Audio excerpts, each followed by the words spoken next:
Assalamu Walaikum. Hello friends, how are you? Welcome back to my another video.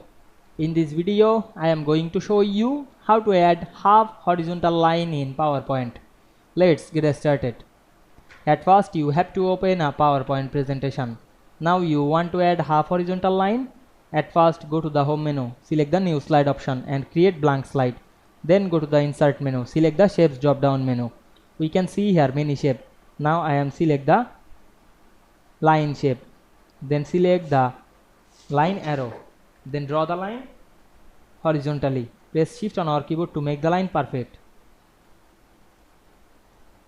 Now we make the line shape half. Go to the shape format menu and select the style. You can make the arrow, otherwise you can only the shape.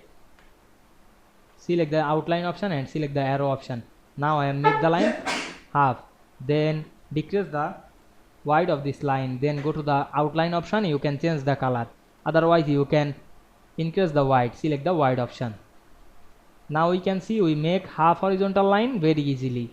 I hope you enjoyed the video. Please like, comment, share and subscribe my channel. Thanks for watching.